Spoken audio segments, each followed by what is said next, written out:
नमस्कार, चला तर आज आपण बनवते भोपळ्याचं लाल भोपळा किंवा पंपकिन पण म्हणतात आणि कद्दू पण बोलतात.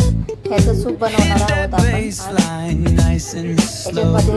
अर्धा किलो मी लाल भोपळा घेतलाय, लसूण टाकलाय, एक कांदा आहे आणि तेजपत्ता टाकलाय. तर हे स्वच्छ एक ग्लासभर पाणी घालून 3 ते 4 मिनिटं ठेवायचं आहे.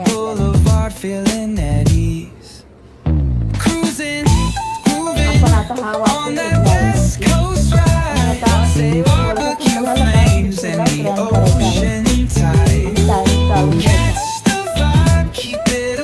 आता इथे मी हे मिक्सरला फिरवलं आहे. स्मूथ झाले आहे paste. Got ribs, got wings, I just can't wait. Talk smack with the homies, laugh till we cry. हे बघा, आता आपण याच्यात फक्त जिरा पावडर टाकणार आहोत, ब्लॅक पेपर टाकणार आहोत आणि तूप घालणार आहोत. आपण तुपाच्याला तुम्ही फोडणी पण देऊ शकता आणि थोडीशी कोथिंबीर आणि फ्रेश क्रीम सुद्धा आपण घालू शकता. मी आता जिरा पावडर आणि ब्लॅक पेपर हे दोन्ही घालणार आहे आणि मीठ घालणार आहे चवीनुसार. रंग पण छान आलेला आहे.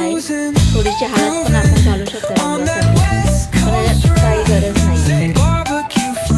हे बघा, जिरा पावडर, मीठ, ब्लॅक पेपर घातला आहे. आपण तूप घालणार आहे. जे लोक डाएटवर आहेत किंवा डाएट करतात त्यांना हे खूप प्रोटीन वगैरे आहे सूपमध्ये आणि छान आहे. पोट पण भरतो व्यवस्थित. आणि आता आपण ते सूप घालून घेऊया. असंच गरमागरम छान संध्याकाळच्या वेळेस भूक नसेल तर थोडंसं जेवायचं असं लाईटमध्ये आपण हे बनवून घेऊ शकतो. याच्यात बटर सुद्धा आपण घालू शकतो.